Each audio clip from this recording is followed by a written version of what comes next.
I don't even know where to start with this mess. Actually, that's a lie. I know exactly where to start. It's the moment my girlfriend looked me dead in the eye and said, "Love can wait, but friendship can't. They were here before you, and they'll be here after." That sentence, those exact words, they are burned into my brain like someone took a branding iron to it. I'm 26. My name's Ethan. And up until 3 weeks ago, I thought I had my life figured out. Good job at a tech startup, decent apartment in the city, and a girlfriend I was planning to propose to. Marissa, 24, beautiful. Funny, the kind of person who lights up a room just by walking into it.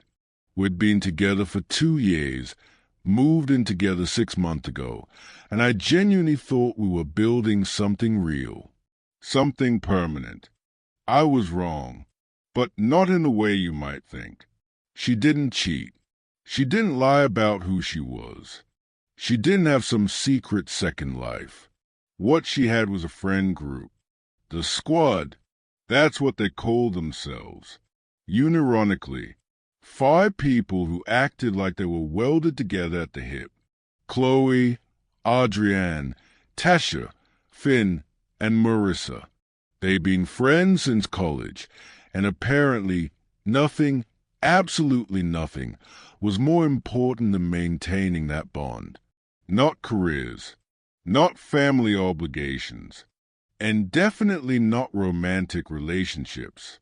I learned this the hard way when I tried to plan something for our 2-year anniversary and got told, in the kindest possible way, that I needed to understand my place, which was somewhere around 6th on her priority list, right after the Squad's weekly group hangouts and just before their monthly themed dinner parties.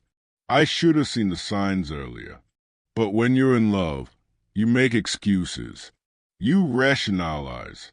You tell yourself that it's sweet she has close friends, that it's healthy, that you're being supportive, until one day you wake up and realize you're not dating one person. You're dating 5, and 4 of them don't even like you that much. So yeah, this is the story of how I became that guy. The one who packed his bags in the middle of the night and walked away from a 2-year relationship without saying another word. The one who got harassed at his new apartment by an angry mob of 20-somethings who couldn't understand why their friend's boyfriend would dare to prioritize his own happiness. And the one who somehow came out the other side of this mess with a clarity I didn't even know I was missing. Let me tell you what happened when love came in 6th place, and what my girlfriend did when she finally realized I wasn't coming back. Looking back, the red flags were there from day one. I just didn't want to see them. Marissa and I met at a mutual friend's birthday party. One of those situations where you lock eyes across a crowded room and something just clicks. We talked for 3 hours straight that night. Movies, music, travel, all the first date conversation greatest hits, except we weren't on a date yet. She was smart, genuinely smart, the kind of person who could argue about film theory 1 minute and then crack a perfectly timed joke the next. I was hooked. I asked for her number. She gave it to me with this smile that made my stomach do that stupid flip thing you only read about in romance novels. We went out 2 days later. Dinner at this little Italian place she loved, then a walk through the city that turned into 4 hours of talking on a park bench. When I finally kissed her goodnight, I remember thinking, this is it. This is the person. Our first month was perfect. And I mean actually perfect, not the fake Instagram version of perfect. We saw each other 3, 4 times a week, talked every day, had those long, rambling phone conversations that go nowhere and everywhere at the same time. She told me about her family, her job as a graphic designer, her dreams of maybe starting her own studio someday. I told her about my work in tech, my complicated relationship with my parents, the fact that I'd always wanted to learn piano but never had the discipline. We fit. That's the only way I can describe it. Like two puzzle pieces that you didn't even know were missing until they clicked together. Then I met the squad. It was a Friday night, about 6 weeks into our relationship. Marissa had been mentioning her friends in passing, the way you do. Chloe did this funny thing at brunch. Adrienne said the funniest thing about work. Tasha and Finn got into another one of their weird arguments about nothing. I figured they were close. I didn't realize they were conjoined. She invited me to their weekly hangout. They rotated hosting duties, and this week it was at Adrienne's place. A nice loft in the Arts District, the kind of place that screamed I have a trust fund, but I'm going to pretend I earned this through my photography career. I showed up with a bottle of wine, and what I thought was a pretty solid first impression game plan. Be friendly but not try hard. Ask questions but don't interrogate. Laugh at their jokes. Basic stuff.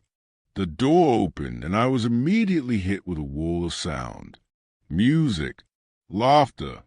The kind of chaotic energy you usually only find at house parties thrown by people who don't have neighbors to worry about.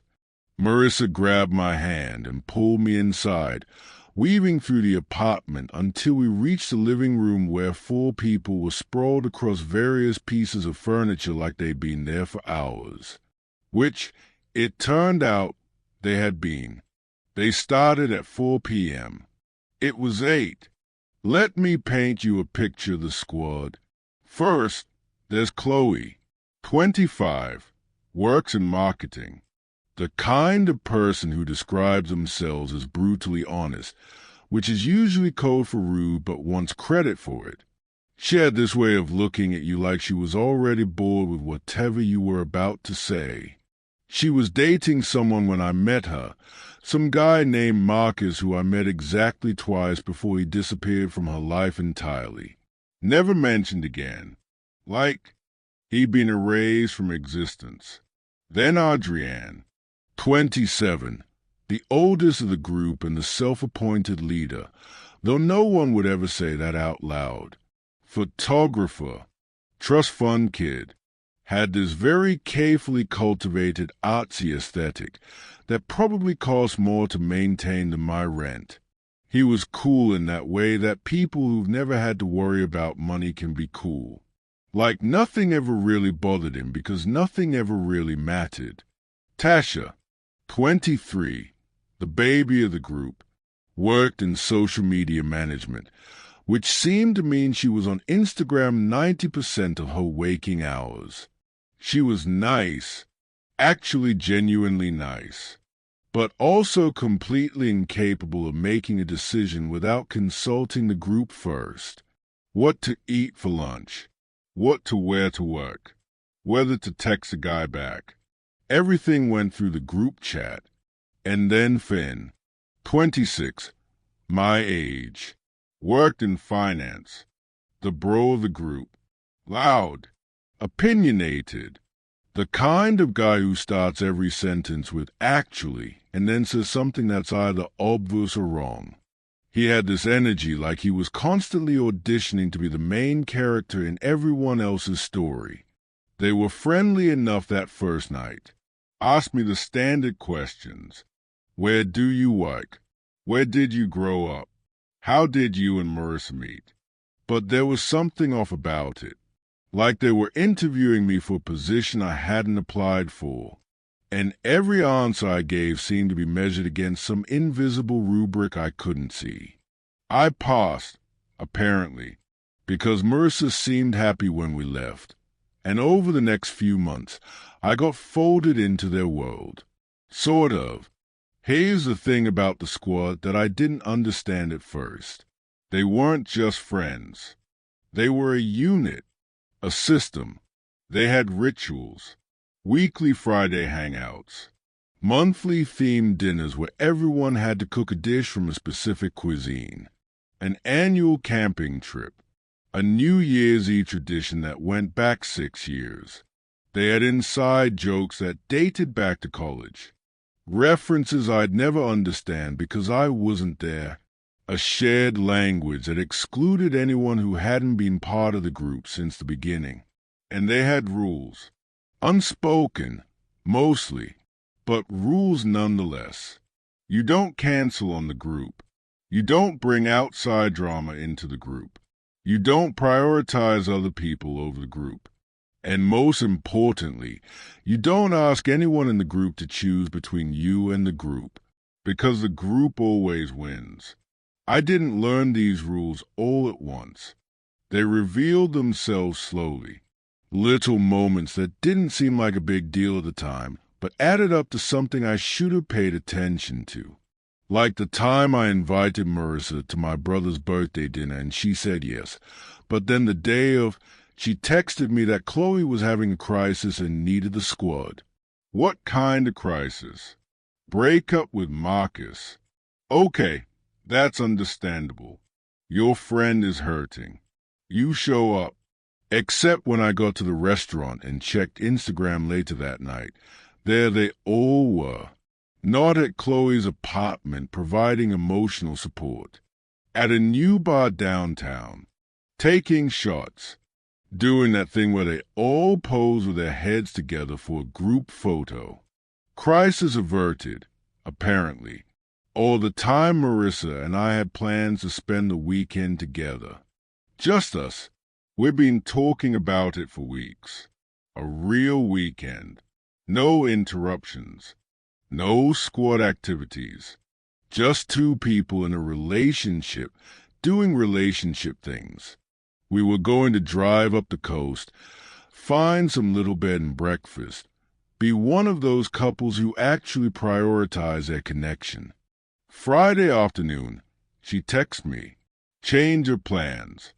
Adrian decided last minute to throw a birthday party for Finn even though his birthday was 3 weeks away.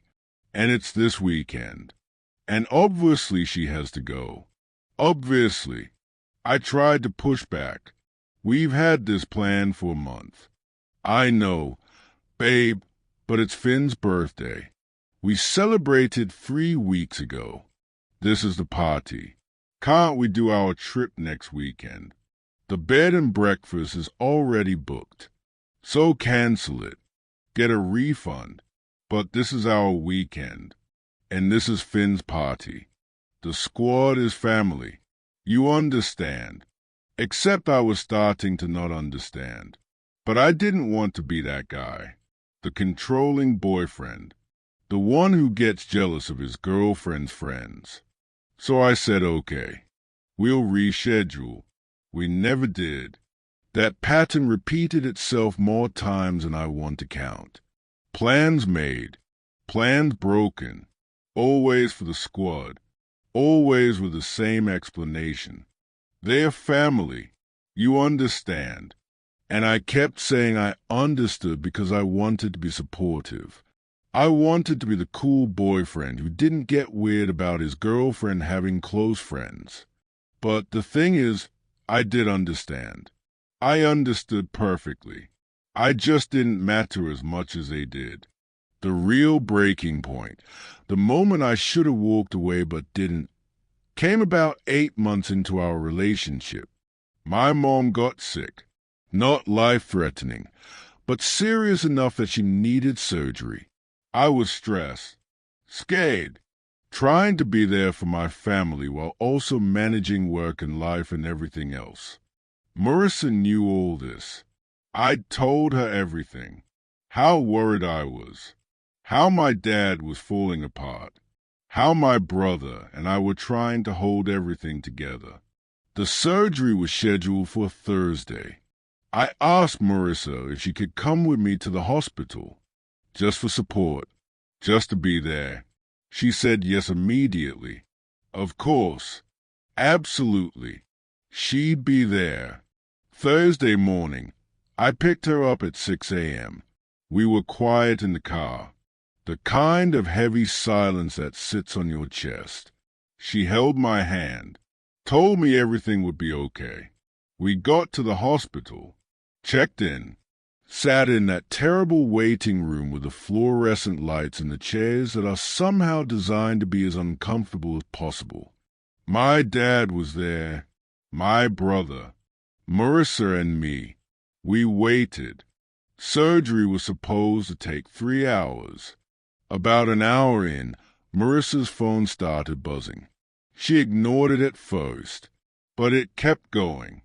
Buzz, buzz, buzz. She finally looked. Her whole face changed. "What's wrong?" I asked. "It's the group chat. Chloe's having a crisis." I felt something cold settle in my stomach. What kind of crisis? She got passed over for promotion at work. She's really upset. Everyone's meeting at Tasha's place. "Okay," I said slowly. "So go after." "After what?" "After my mom's surgery. I'm not leaving you here alone." "I'm not alone. My dad and brother are here. But you asked me to come, and I appreciate that. But if Chloe needs you, go." She looked at me like I'd just given her permission to breathe. "Really? You're sure?" "Yeah," I said. "I'm sure." She kissed me on the forehead, grabbed her bag, and left. Just like that. I sat there in that waiting room, watching her walk away, and I knew I'd just taught her that it was okay to put me second, third, 10th, whatever number came after the squad. But I didn't say anything, because I didn't want to be the controlling boyfriend. The surgery went fine. Mom recovered. Life went back to normal. And I pretended that I wasn't quietly filing away every single moment where I came in second place. 6 months ago, Marissa and I moved in together. I thought it would change things. I really did. Living together meant proximity. It meant you couldn't just disappear to squad events every night because you shared a space. You had to build a life together. I was so stupid. We found a place in the middle of the city. 2-bedroom, decent kitchen, big windows that let in good light. Expensive as hell, but we split everything down the middle. Rent, utilities, groceries. It felt like a real step forward. Adult, committed. The kind of thing people do when they are building towards something permanent. The first month was good. Great, even. We fell into a rhythm. Morning coffee together. Cooking dinner a few nights a week. Falling asleep on the couch watching whatever show we were binging. It felt like we were finally prioritizing us. And then the squad remembered we existed. It started small. Chloe needed to borrow a dress for a date. She came over, stayed for 3 hours, and they ended up ordering takeout and having an impromptu girls' night. Cool. Fine. That's what friends do. Then Adrian needed help moving some furniture. Finn showed up with his truck. Suddenly it's a whole moving party at our apartment, and I'm helping people I barely know rearrange their lives while they drink my beer and act like I'm lucky to be included. Tasha had a bad day at work. She needed to vent. She showed up unannounced at 9 p.m. and stayed until midnight. This happened 3 times in 2 weeks. Before I knew it, our apartment had become the squad's secondary base of operations. They had keys. Plural. Marissa gave Chloe a key because what if there's an emergency? Adrian got one because he was a responsible one. And somehow Finn had one too, though I never got a straight answer about why. I'd come home from work and find people in my living room, people who didn't live there, using my space like it was theirs. I tried to be cool about it. I did, but it started to wear on me. The lack of boundaries, the assumption that our space was communal property. The fact that I never knew if I was going to have a quiet evening with my girlfriend or an impromptu squad gathering. I brought it up to Marissa one night after everyone had finally left. It was close to 1 a.m. We'd had people over since 6 p.m. I was exhausted. "Hey," I said, keeping my tone light, "do you think we could maybe set some boundaries about people coming over?" "What do you mean?" "I mean, I love your friends, but it would be nice to know when they're coming, to have some advance notice." She looked confused. "They're my friends. Our apartment is their space too." "Is it though?" "Of course. We're all family. But this is our home. Me and you. Shouldn't we have some say in when people are here?" Now she looked annoyed. "You're being weird about this. I'm just saying it would be nice to have some nights that are just us. We have those." "When?" She thought about it. Couldn't come up with an answer. "Exactly," I said. "And that's a problem. You're being controlling. I'm asking for basic boundaries." "Same thing." "It's really not." She crossed her arms. "I'm not going to tell my friends they're not welcome in my own home." "Our home," I corrected. "And I'm not saying they're not welcome. I'm saying maybe we could have a little more advance notice. A little more respect for our space." She stared at me like I had just suggested we burn all her friendships to the ground. We didn't resolve it that night, or any night after that. The squad kept coming over. I kept feeling like a guest in my own apartment. And Marissa kept acting like I was a problem for wanting any sort of boundary between our relationship and her friendships. That's when I started noticing the other stuff. The bigger stuff. The stuff I'd been ignoring because I didn't want to admit what it meant. Like the fact that Marissa talked to the squad about everything. And I mean everything. Things I told her in confidence. Private conversations. Relationship issues. All of it went straight to the group chat. I found this out by accident. Her phone was on the counter. Face up, a text from Tasha came through. "OMG, is Ethan still being weird about us having keys?" I felt my stomach drop. I picked up the phone, opened the thread, and there it was. Weeks of conversations about me, about us, about every private moment I thought we were sharing as a couple. He's been so clingy lately. I don't know what his problem is. He got upset because I went to Chloe's thing instead of his brother's dinner. Like his brother has dinners all the time. He want me to ask permission before you guys come over. Can you believe that? I'm honestly getting tired of having to explain that you guys are my family. She'd been workshopping our relationship problems with 4 other people before ever actually talking to me about them. Every issue, every conflict, every moment of vulnerability I shared with her, thinking it was between us. All of it was squad content. When I confronted her about it, she acted like I was insane for being upset. They're my friends. I tell them everything. These are private conversations between us. There's no such thing as private when it comes to the squad. We share everything. Not about our relationship. Why not? Because relationships require intimacy, trust, things that are just between the 2 people in them. She rolled her eyes. That's a very outdated way of thinking about relationships. Is it? Yeah. Modern relationships are transparent, integrated into your wider social circle. Transparent is one thing. This is surveillance. Now you're being dramatic. Am I? Because from where I'm standing, 5 people have input on our relationship, and I'm the only one who didn't sign up for that. You signed up for it when you started dating me. No, I signed up to date you. Not a committee. We went in circles like we always did. her acting like I was being unreasonable, me trying to explain basic boundaries, neither of us actually hearing the other. But here's what really got me. It wasn't just that she told them everything. It's that their opinions mattered more than mine. If I had a problem with something, and the squad said I was overreacting, suddenly I was overreacting. If I wanted to do something, but it conflicted with a squad event, the squad event won. Every time. I wasn't in a relationship with Marissa.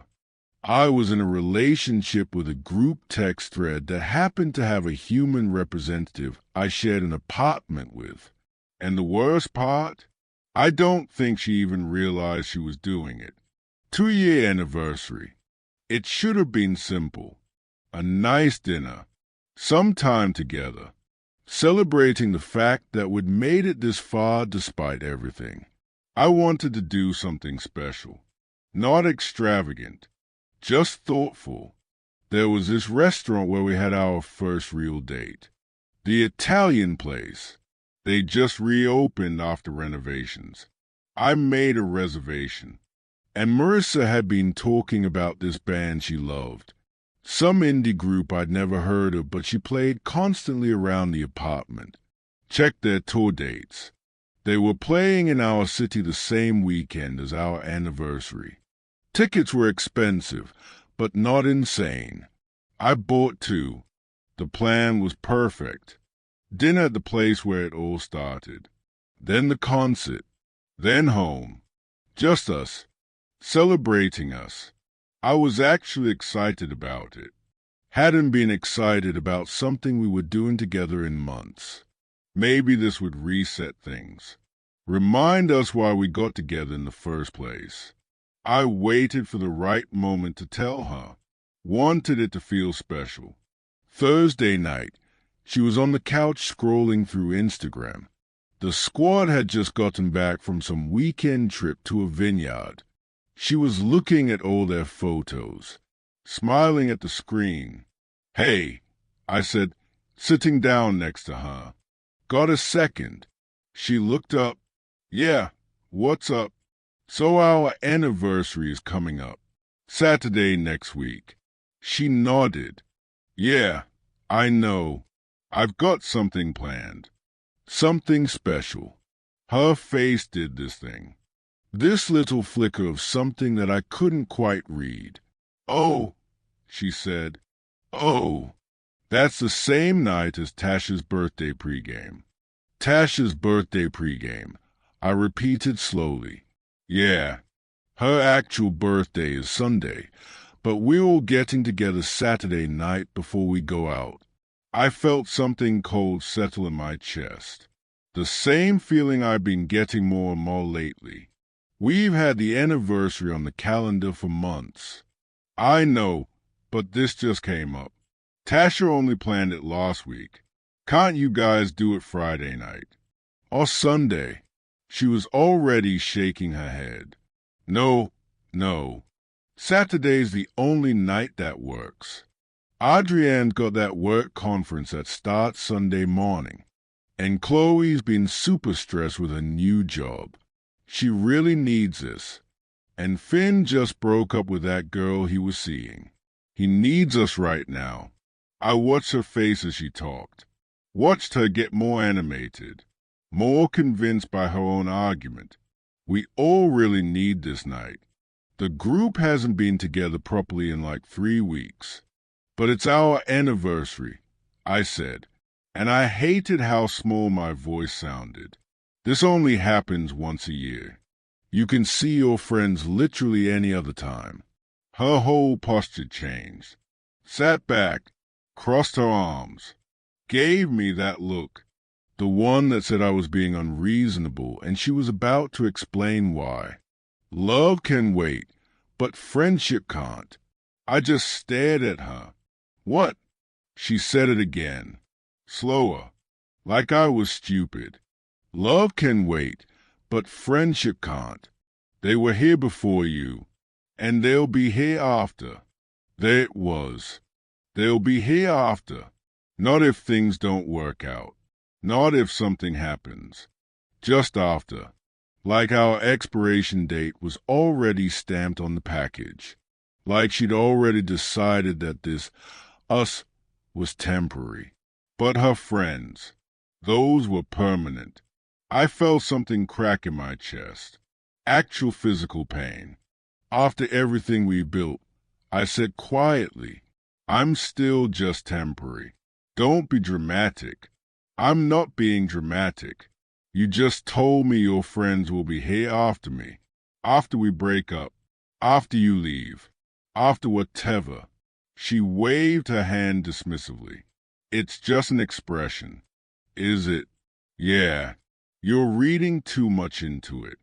I sat there, looked at this person I'd been planning to propose to, this person I'd rearranged my entire life around, and I realized she'd never done the same for me. Not once. Every single time there was a choice between me and the squad won. Every time. Okay, I said finally. You're right. About what? About love waiting. Because I'm done waiting. What does that mean? It means go to Tasha's pregame. Have fun. Her eyes narrowed. You're being passive-aggressive. No, I'm being direct. I'm telling you to go. Be with your friends. We can celebrate our anniversary some other time. If there is another time. Now she looked concerned. What's that supposed to mean? I stood up, needed to not be sitting anymore. It means I'm tired, Marissa. I'm tired of coming in sixth place.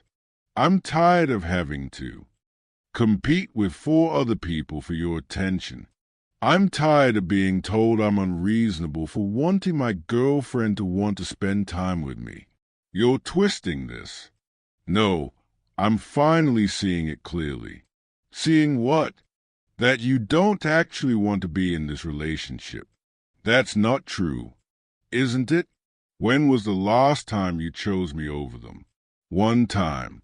She opened her mouth, closed it, thought, couldn't come up with an answer. Exactly. You're being unfair. I'm being honest. There's a difference. She stood up too. Now we were facing each other. 2 people who used to fit together like puzzle pieces, but somewhere along the way got forced into the wrong box. If you're asking me to choose between you and my friends, I'm not asking you to choose. I'm asking you to find balance. And you're failing. That's not fair. Life's not fair, Marissa. But relationships are supposed to be. And this one isn't. Hasn't been for a long time. She looked like she was going to cry, but she didn't. Just stared at me with this expression I couldn't read. Fine, she said quietly. Go to your stupid dinner alone. Go to your stupid concert alone. I'll be with people who actually appreciate me. And there it was, the thing she really thought, that I didn't appreciate her. That wanting time with my girlfriend meant I didn't value her. That asking for basic priority in my own relationship was somehow controlling. I didn't say anything else. Just walked to our bedroom and closed the door. Sat on the edge of the bed. Stared at the wall. And that's when I knew. I couldn't do this anymore. I couldn't spend the rest of my life coming in last place. Couldn't keep pretending that this was normal. That this was healthy. That this was what relationships were supposed to feel like. I pulled out my phone, started looking at apartment listings, found a decent 1-bedroom about 20 minutes away. Rent was higher than I wanted to pay, but I could swing it on my own. Saved the listing, opened my email, started drafting the application. I don't know how long I sat there. Could have been 20 minutes. Could have been 2 hours. Time felt weird. But eventually I heard Marissa's phone ring in the living room. Heard her answer. Heard her voice shift into that bright, animated tone she only ever used with the squad. Oh my God, yes, I'm so coming. Ethan's being weird about anniversary stuff, but whatever. I'll be there. And that's when I hit send on the rental application. Got approved for the apartment in 48 hours. Fastest application process of my life. Felt like a sign. The universe telling me I was making the right choice. I didn't tell Marissa. Not yet. Needed to figure out how to do this without it turning into a massive fight. Oh, Weiss, without her convincing me to stay. Because she was good at that. Good at making me feel like I was overreacting. Like I was a problem. Couldn't let that happen this time. Started moving my stuff slowly. During the day while she was at work. Big stuff first. My desk. My bookshelf. The chair I'd had since college. Then clothes. Personal items. Things she wouldn't necessarily notice were gone right away. By Thursday, I'd moved about 80% of my stuff. The new place was starting to look lived in. My place. Not our place.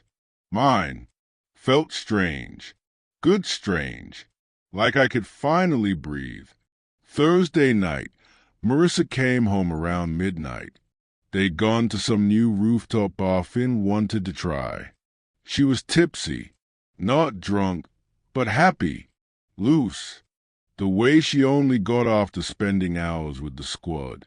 I was in the bedroom packing the last of my clothes. Heard the front door open. Heard her call my name. Ethan. Ethan, you home. Didn't answer. Just kept folding shirts into boxes. Heard her walking through the apartment. Her footsteps getting closer. Then stopping. Then starting again. Faster this time. Ethan, she called again. Her voice had changed. Higher. Tighter. Where's your gaming setup? Still didn't answer. She appeared in the doorway of the bedroom. Scanned the room like she was taking inventory. The dresser half empty. Closet missing most of my clothes. Boxes stacked in the corner. Are you... She started. Stopped. Started again. Are you moving out? I handed her the letter I'd written. Kept it simple. Honest. Said that I needed to be with someone who actually wanted to prioritize our relationship. That I couldn't keep feeling like an afterthought. That I loved her, but I loved myself more. She read it once. Fast. Then again slower. Eyes getting wider with each line. When she looked up at me, it was like she was seeing a stranger. You're seriously leaving me because I have friends. Because I won't ditch the people who have been there for me for years. I sat down on the edge of the bed. Suddenly exhausted. Marissa, it's not about you having friends. Then what is it about? She snapped. Waved the letter. Because this whole thing reads like you want me to choose between you and everyone I care about. I want you to care about me too, I said quietly. I want to feel like I matter to you. Like our relationship matters. She stared at me like I'd suggested something insane. Of course you matter. But I can't just abandon my friends every time you want attention. I asked you to spend one evening with me for our anniversary. One. And I explained why that night was important. More important than us. She threw her hands up. This is ridiculous. Ethan, you're throwing away 2 years because you can't handle me having a social life. You knew who I was when we started dating. I looked at her, really looked at her, and realized she genuinely didn't understand. In her mind, I was a problem. I was being unreasonable. I thought I knew who you were. I said, stood up, zipped the last bag. I thought you were someone who wanted to build something with me. I do want to build something with you. Just not if it means cutting off everyone else in my life. I'm not asking you to cut them off. I'm asking you to make space for me too. but she was already shaking her head, and I could see in her eyes we were going to keep going. In circles. She thought I was being controlling. I thought I was asking for basic relationship maintenance. No middle ground. After another 20 minutes of the same argument on repeat, I held up my hands. I'm done, Marissa. Done arguing or done with us. Both. The finality in my voice seemed to hit her then. Her whole posture changed. Like she suddenly realized this wasn't just a fight we'd work through. That's when things got weird. She started following me around the apartment, listing all the things we'd shared, all the memories we'd made. But even then, every other sentence was about her friends. Remember when we went to that concert and ran into Chloe and Adrienne? What about the time we cooked dinner for the whole squad?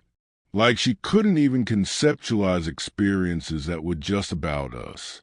I told her I'd be back for the rest of my stuff over the weekend, when she was at Tasha's pool party. Because of course there was a pool party. Left my key on the kitchen counter. Walked out. Heard her calling after me, saying we needed to talk, saying I was being immature, saying I'd regret this. Didn't turn around. Got in my car, drove to the new apartment, sat in the parking lot for a while, just breathing. My phone started buzzing before I even made it inside. Marissa calling. Declined. She called again. Declined again. Then the text started. We need to talk about this like adults. You can't just leave without working through this. I deserve better than being ghosted. I turned my phone on Do Not Disturb, carried the last of my boxes upstairs, unlocked my new apartment, closed the door behind me, stood in the middle of the empty living room, and for the first time in months, I felt like I could actually breathe. Thought that would be the end of it. Clean break. We'd both move on. Clearly I underestimated the power of group dynamics and collective delusion. Saturday morning, I woke up in my new place. First night sleeping in my own bed without the constant anxiety of wondering when the next squad invasion would happen. Felt good. Made coffee. Sat by the window. Watched the city wake up. Peaceful. Then my phone started going insane. Turned off Do Not Disturb and immediately regretted it. 43 missed calls. 6 to 7 text messages. All from Marissa. Plus messages from numbers I didn't recognize. Opened the text from Marissa first. Started reasonable. We need to talk this through. I can't believe you just left like that. Progressively got more frantic. Please answer. I need to understand what happened. This isn't fair to me. And finally landed on angry. Fine. Don't respond. But this isn't over. The unknown numbers were worse. Hey man, it's Finn. Not cool what you did to Marissa. Call me. This is Adrienne. We should talk. Marissa's really hurt. Hi, Ethan. It's Tasha. I think there's been a misunderstanding. Can we all sit down and talk? And from Chloe. You're a coward for leaving without a real conversation. She deserves better. I just stared at my phone. These people I barely knew, who I'd spent 2 years being polite to while they invaded my space and monopolized my girlfriend's time. They felt entitled to weigh in on my relationship, my decision, my life. Deleted all the messages. Blocked Marissa's number. Figured that would send a clear message. I was wrong. By Sunday evening, they'd switched tactics. Started messaging me from different numbers. Mutual friends. People I hadn't talked to in months. All with the same basic script. Hey, heard about you and Marissa. She's really broken up about it. Maybe you guys should talk. Then Monday night happened. I got home from work around 7 p.m. parked in my building's garage. Took the elevator up, walked down the hall toward my apartment, and stopped because there they were, all 5 of them, standing outside my door like some kind of intervention squad. Marissa in front, Chloe, Adrienne, Tasha, and Finn arranged behind her like backup singers. Marissa saw me first, started talking immediately, loud enough that neighbors were definitely listening. We need to settle this right now. You don't get to just disappear and ignore everyone. We're all adults here. I walked closer, kept my voice calm. There's nothing to settle. I made my decision. I explained my reasons. I'm not changing my mind. That's when Finn stepped forward, puffed up his chest like he was about to do something. "Dude," he said, "you're being a selfish piece of do you know how much you're hurting her? How much you're hurting all of us?" "All of you," I repeated. What exactly did I do to hurt people I barely know? Apparently, according to the speech Adrienne launched into, by dating Marissa, I become part of their family system, their unit, their dynamic, and leaving her was like abandoning all of them. You could only imagine the face I made while listening to this. It was literally the most codependent thing I'd ever heard. They weren't just friends. They were enmeshed, fused together, and anyone who dated one of them was expected to just accept this as normal. Chloe was crying, actual tears. "You don't understand what we have, how important we all are to each other." "You're right," I said. "I don't understand, because it's not healthy." That set Finn off again. Who are you to tell us what's healthy? Someone who spent 2 years watching my relationship get sacrificed to maintain whatever this is. I gestured at all of them. Someone who got tired of coming in last place. Tasha had her phone out, recording everything. For what? I have no idea. Evidence. Proof of my cruelty. Content for the group chat. Marissa just stood there, nodding along, like this was all perfectly normal behavior. Like showing up at your ex's apartment with your 4 closest friends to intimidate him into getting back together was a reasonable thing to do. "You have 30 seconds to leave my property," I said, "or I'm calling building security." They didn't move, kept talking over each other. "You're being immature. We just want to talk. You owe us a conversation. Marissa deserves closure." 20 seconds. Marissa stepped forward. "We're not leaving until you talk to us. Until you explain why you're doing this." I've explained. Multiple times. You just don't want to hear it. 10 seconds. "Ethan, please." I pulled out my phone. Started dialing. They finally moved. Back toward the elevator. Finn throwing out one last. "This isn't over. Man, you can't just walk away from people. Watch me." They got in the elevator. Doors closed. I waited until I heard it descend before I unlocked my apartment. Went inside, locked the door behind me. Called building security anyway. Explained the situation. They made a note in the system. Said they'd watch for them. If they showed up again, security would handle it. I sat down on my couch, hands shaking a little.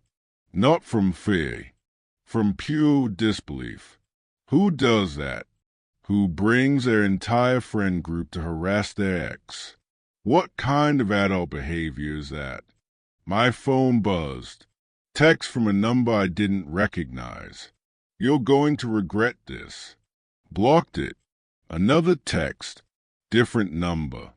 "Marissa is devastated and it's all your fault." Blocked that one too. This went on for days. Random numbers. all with the same theme. I was the villain. I was cruel. I was abandoning someone who loved me. Never mind that the someone who loved me couldn't be bothered to prioritize me over brunch plans. By the end of the week, I'd blocked 17 different numbers. The messages finally stopped, but I started looking over my shoulder every time I came home, half expecting to find them camped outside my building again. They didn't show up, though. Guess security's warning actually worked. Or maybe they finally realized I wasn't coming back. Either way, 3 weeks after I moved out, the harassment stopped, and I could finally start actually processing what the hell had just happened to my life. Life got quiet after that. Good quiet. The kind where you can hear yourself think. I threw myself into work. Started going to the gym again. Something I'd stopped doing because Marissa always had something planned when I wanted to work out. Started reconnecting with friends I'd kind of neglected. My buddy Jake. We'd been close in college, but drifted when I got serious with Marissa. Because every time we made plans, something would come up. Squad emergency, squad event, squad drama. Called him up, grabbed drinks, and it was easy, effortless, the way friendship is supposed to be. We talked about work, life, what we'd been up to. I told him about the breakup, not all the details, just the broad strokes. He listened, didn't judge, just said, "Man, that sounds exhausting." It was, I said, and it was such a relief to admit it. Couple weeks after the breakup, Jake mentioned something interesting. "You know Adrian, right? From Marissa's group." "Yeah. Unfortunately, he works with my girlfriend, Emma. Apparently there's been some drama." "Of course there has." Jake took a sip of his beer. "Adrian and Emma got engaged." "Oh. Congratulations to them, I guess." "Yeah, but Emma's been pretty vocal about thinking the whole squad thing is weird. She's been pushing Adrian to set boundaries." I felt something twist in my chest. "How's that going?" "According to Emma, not great. Marissa lost her when Adrian said he couldn't do their annual beach trip because he and Emma had plans to visit her parents." I sat back, let that sink in. What did Marissa say?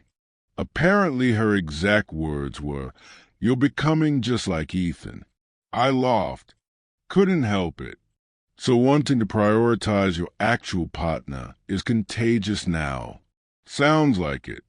Over the next few weeks, I heard more through Jake. The squad was fracturing. Chloe got a promotion. Big one.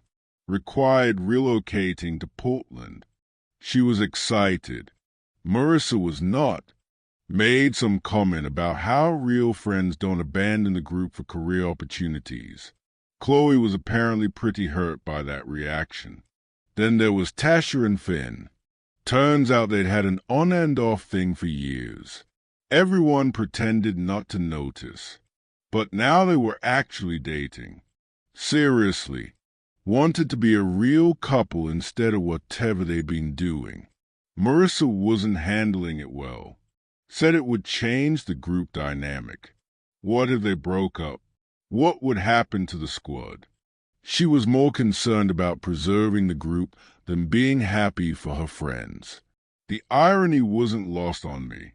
When I complained about feeling deprioritized, I was controlling, selfish.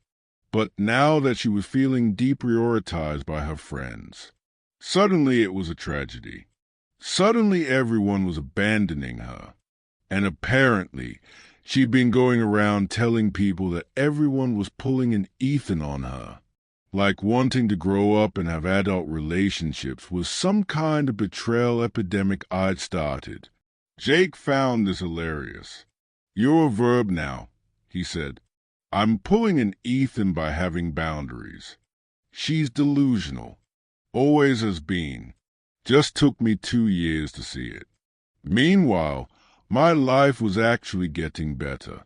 Started hanging out with my college friends again. Went to a concert. Just us. No coordination with 5 other people's schedules. No Instagram photo shoots every 10 minutes. No leaving early because someone needed emotional support for their latest manufactured crisis. It was revolutionary. Remembered what it was like to just exist without constantly managing other people's feelings. And then I met Sarah, friend of a friend. We ended up at the same party. Started talking. And it was easy, natural. She had close friends, a whole life outside of any relationship. But she also understood that relationships require one-on-one time, that you can't build intimacy in a crowd. We went to dinner, just the 2 of us. She didn't check her phone once, didn't mention needing to text her friends, didn't seem torn between being present with me and being somewhere else. It was so normal it felt weird. I kept waiting for the other shoe to drop, for her to bail on plans last minute, for a group of people to show up and monopolize her attention. Never happened. We've been seeing each other for a few weeks now. Nothing serious yet, but it feels healthy, balanced, like I'm dating an actual person instead of a representative from a collective. And then Marissa texted. 3 days ago. First direct contact since the apartment confrontation. Hey, I know things ended badly between us, but I've been doing a lot of thinking. Maybe we could grab coffee sometime. I feel like we both said things we didn't mean. I stared at that message for a full minute. After months of silence. After the harassment. After everything. Now this. Didn't respond. Figured that was answer enough. But yesterday she sent another one. I know I made mistakes. I was young and didn't understand how to balance everything. But I've been learning and growing. And I think we could try again if you're open to it. Showed it to Jake. He laughed. Dude, word got back to her that you're doing well. That you're seeing someone new. That you're actually happy. She's realizing maybe having a devoted boyfriend wasn't such a terrible thing. The timing was pretty obvious. Right when her friend group was falling apart. Right when people were starting to prioritize their own lives over the collective. Suddenly she wanted to revisit our relationship. Where was all this learning and growing when I was begging her to understand my feelings for 2 years? When I was asking for basic priority in my own relationship, when I was trying to explain that love requires more than just existing in proximity. I'm not responding. Don't owe her a coffee date. Don't owe her a chance to explain. I spent 2 years trying to get her to understand what I needed. She chose not to hear it. I'm not interested in being her backup plan now that her primary social structure is crumbling. The texts from Marissa continued for about another week. She was trying different approaches, testing different angles. I finally understand what you meant about balance. I see it now. The group isn't the same anymore. Everyone's changing. I think I was using everyone to avoid dealing with real intimacy. I miss talking to you. Not even about getting back together. Just talking. That last one almost got me. We did have great conversations, especially early on, before the squad became the 3rd, 4th, 5th, and 6th wheel in our relationship. But good conversation doesn't equal good partnership. And I knew if I responded even once, she'd take it as an opening. So I stayed silent. Last Tuesday, I was having dinner with Sarah at this Italian place downtown, different from the one where Marissa and I had our first date. But nice. We were talking about maybe taking a weekend trip next month. just the two of us, and it felt normal, exciting, not selfish or threatening. That's when I saw them. Corner table. Marissa, Finn, and Tasha. No Adrienne. No Chloe. Just the three of them. The squad reduced. Marissa saw me before I could suggest we leave. Our eyes met across the restaurant. Watched her process it. Me, Sarah, together. Watched her debate whether to come over. Sarah noticed me tense up. Everything okay? Yeah, I said. Just my ex. Over there. She glanced. Saw Marissa staring. Then looked back at me. You want to leave? No. Way good. To her credit, Marissa didn't cause a scene right away. Just gave a small wave. Then had what looked like an animated conversation with Finn and Tasha, probably explaining who Sarah was. Why I look happy. We finished our meal. Sarah and I were walking toward the exit when Marissa appeared. Intercepted us near the door. Ethan, hey, I don't want to interrupt your evening, but could I talk to you for just a minute? Sarah squeezed my hand. I'll wait by the car. She left, gracefully, the way someone secure in themselves can handle meeting their partner's ex, Marissa, and I stood there, in the entrance of an Italian restaurant. Two people who used to know each other, used to fit together, now just strangers with shared history. She looked different, tired, or maybe just older, smaller somehow. She started talking fast, like she'd rehearsed this. I know you haven't been responding to my messages, and I understand why. I just wanted to say that you were right. About everything. About the balance.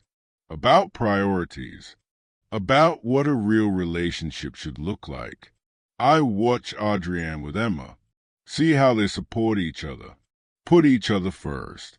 And I realize I never did that with you. I appreciate you saying that, I said, but it doesn't change anything. I know. I'm not asking for another chance. I just needed you to know that I understand now. And I'm sorry, really, genuinely sorry, for how I treated you, how I reacted when you left. It was the first time she'd apologized without qualifiers, without buts, without excuses. She looked over at Sarah, standing by my car, waiting, smiled sadly. She seems lovely. I hope she appreciates what she has. She does, I said, and I appreciate what I have too. Marissa nodded. Good. You deserve that. You deserve someone who makes you feel chosen. And then she walked away, back to her table, back to what was left of the squad, and I walked to my car, to Sarah, to my actual life. You okay? Sarah asked when I got in. Yeah, I said. Actually, I am. She didn't push, didn't ask for details. Just started the car and we drove back to my place. Later that night, Sarah fell asleep on my couch. Some movie we'd been watching still playing in the background. I sat there, looked at this person who'd somehow made the idea of a relationship feel safe again, who understood that being together didn't mean sacrificing everything else, who had her own friends, her own life, her own identity, but still chose to make space for me. And I realized something. Marissa's apology didn't matter. Not because I was bitter, not because I couldn't forgive her, but because I'd already moved on, actually moved on, not just physically out of the apartment, but emotionally, mentally. I wasn't angry anymore, wasn't hurt, wasn't carrying around all that resentment. I'd let it go, found something better, built something healthier. The epilogue came through Jake a few days later. The squad was basically done. Adrienne was fully committed to life with Emma. Barely talked to the group. Chloe was thriving in Portland, making new friends, building a new life. Tasha and Finn were serious now, actually dating, wanted their own identity as a couple, not as members of some collective. And Marissa, she'd been trying to keep the group together, planning events, sending nostalgic messages about the good old days. But you can't force people to stay in a dynamic they've outgrown. She was learning what I tried to tell her 2 years ago, that all relationships require mutual investment, understanding, growth. When people feel like they can't be authentic or pursue their own lives, they leave, they pull an Ethan. I don't wish anything bad for her. I hope she figures out how to build connections that don't require sacrificing other important relationships. Hope she learns that love and friendship aren't competing forces. They are complementary. But I'm glad I had the courage to walk away when I did. Glad I refused to accept being treated like an option, like a placeholder, like someone who'd be there after. This weekend, Sarah and I are taking that trip. Just the two of us. Some cabin upstate. No cell service. No group chats.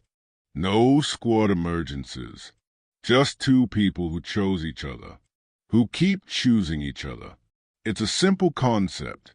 But after everything, it feels revolutionary.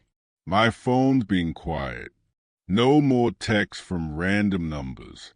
No more squad interventions. No more being told I'm abandoning family I never signed up for. Just peace. That's the end of the story, I guess. Guy dates girl. Girl prioritizes friends over guy. Guy leaves. Girl loses friends anyway. Guy finds someone better. Not exactly a fairy tale, but it's real. And sometimes real is better than perfect. Sometimes the best thing you can do for yourself is refuse to accept being someone's backup plan. Refuse to come in last place in your own relationship. Refuse to apologize for wanting to be wanted. I'm 26. Single for the first time in 2 years. Well, dating Sarah, but you know what I mean. Starting over. And it doesn't feel like failure. Feels like finally getting it right. So to anyone out there who's feeling like an afterthought in their own relationship, who keeps being told they're overreacting for wanting basic priority, who's tired of competing with group chats and squad activities for their partner's attention, you're not crazy. You're not controlling. You're not asking for too much. You're asking to be chosen. And you deserve someone who doesn't make you beg for that. Walk away if you have to. It'll hurt. It'll be scary. It'll feel like you're throwing away something you invested in. But staying is worse. Staying is teaching someone that your needs don't matter. That you'll accept whatever scraps of attention they are willing to give. I left. Packed my bags in the middle of the night. Didn't look back. And it was the best decision I ever made. Not because I wanted revenge. Not because I wanted her to suffer. But because I wanted myself to be happy. And I am. Finally. Actually. Happy. That's the real ending. Not the confrontation at my apartment. Not the apology at the restaurant. But this. Right here. Choosing myself. Building something new, something better, something that doesn't require me to shrink or compromise or accept being lost. Love shouldn't make you feel small. Relationships shouldn't require you to negotiate for basic respect. If someone tells you they'll be there after you, believe them and leave before they get the chance to prove it.